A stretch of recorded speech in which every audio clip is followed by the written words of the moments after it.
Hi everyone, मी राशी makeup artist from Hatgaon Nanded. आपल्याला माहीत आहे आज गौराईचे आगमन होणार आहे।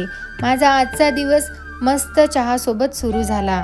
घरामध्ये कामाची लगबग सुरूच होती, तरीही मी सर्वांसाठी मिसळपाव बनवली। खाऊन झाल्यावर आम्ही लगेच पुढच्या तयारीला लागलो। गौराईचे सर्व सामान काढून घेतले। लगेच आंबीलसाठी ज्वारी धुवून वाळत घातली। गौराईच्या आगमनाची आम्ही छान सजावट केली व थाटामाटात गौराईचे आगमन केले। घरामध्ये अगदी प्रसन्न वाटत होते। ताईंनी फुलोरा बनवण्याची तयारी केली व आम्ही आनंदाने फुलोरा बनवला। उद्याच्या आंबील व भाज्यांची तयारी आम्ही रात्रीच करायला सुरुवात केली। त्यासाठी पीठ आणि दही मिक्स करून ठेवले। रात्रीचे जेवण करून आम्ही गौराईचा मकर सजवला। सुंदर अशा मकरामध्ये आमच्या मनमोहक गौराई उभ्या केल्या। हे सर्व आम्हाला सकाळचे 4 वाजले। 2च तासांची झोप घेऊन मी लगेच तयार झाले व सकाळची कामे सुरू केली। मी व ननंदबाईंनी गौराईच्या मानाची आंबील आणि भाजी बनवली। सर्वांनी मिळून पटापट स्वयंपाकासहित सर्व कामे आवरली। नंतर मी तयारी केली। माझ्या गौराई इतक्या सुंदर दिसत होत्या म्हणून मी त्यांची दृष्ट काढली।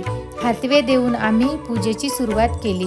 गौराईचे पंचपक्वान्नाचे ताट सजवले आणि सर्वांनी आरती केली व गौराईचा शुभ आशीर्वाद घेतला। सकाळी लवकर उठून तयारी करून आम्ही गौराईच्या गाठी पाडल्या व आरती केली।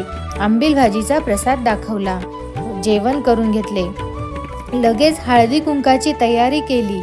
माझ्या सर्व मैत्रिणी अगदी उत्साहाने हळदी कुंकवासाठी आल्या। सर्वांनी गौराईचे मनभरून कौतुक केले। लगेच संध्याकाळच्या स्वयंपाकाची तयारी करून घेतली व सर्वांनी एकत्र बसून जेवण केले। 2 दिवस गौराई घरात होत्या।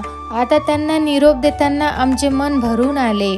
आम्ही सर्वांनी प्रार्थना करून विसर्जनाची तयारी केली। पुढच्या दिवशी पूजेचे पाणी व फुले विसर्जित करण्यासाठी आम्ही शेतामध्ये गेलो। पाऊस पडत असल्यामुळे अगदी निसर्गरम्य वातावरण झाले होते। गौमाताला नैवेद्य देऊन आम्ही घरी यायला निघालो।